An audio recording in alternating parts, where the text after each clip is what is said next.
The first negative start for the year for US markets since 2016. Is that an omen for 2021, do you think? We don't think so. We think that the overall environment is still likely to be positive. Obviously, people are worried about valuations, but we're expecting strong recovery economically once we get past this latest rise in COVID cases.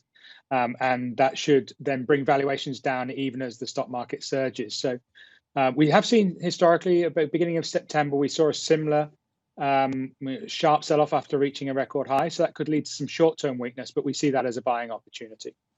What's your strategy then for 2021? Are you essentially going to follow the 2020 playbook then?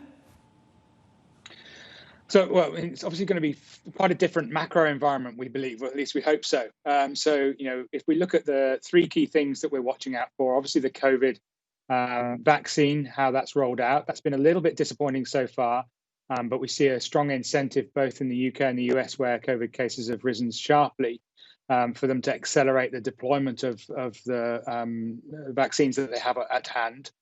Then you've got policy is likely to be very supportive. So fiscal and monetary policy are obviously, particularly monetary policy, but also fiscal policy in the US, and that depends on the Georgia election outcome.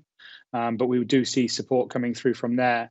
And finally, we think the dollar weakness is coming through is going to be a very strong tailwind for asset market returns overall. So we broke lower in sort of November last year, and we expect further dollar weakness, maybe 5 to 7% over the coming 12 months. And usually equity markets and credit markets do well when the dollar is falling.